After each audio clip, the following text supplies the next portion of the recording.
Supaya betul-betul hilang ujub, juga mesti halain dengan kabur, itu jangan hilang sadar diri. Harus taturi rod, berada purod, biar ada sorot.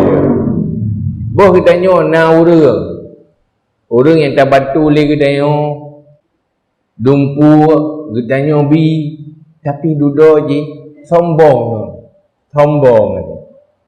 Nak galak dia. Berarti lo tak ke, ini tu soroi. Kenyan tak ke dia, ini turi roi.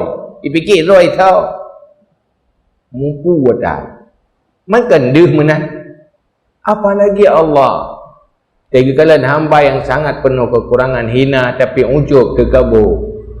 Yang dia orang cekut ujub tu ria terkabur.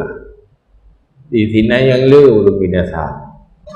Binasa roh akhirat.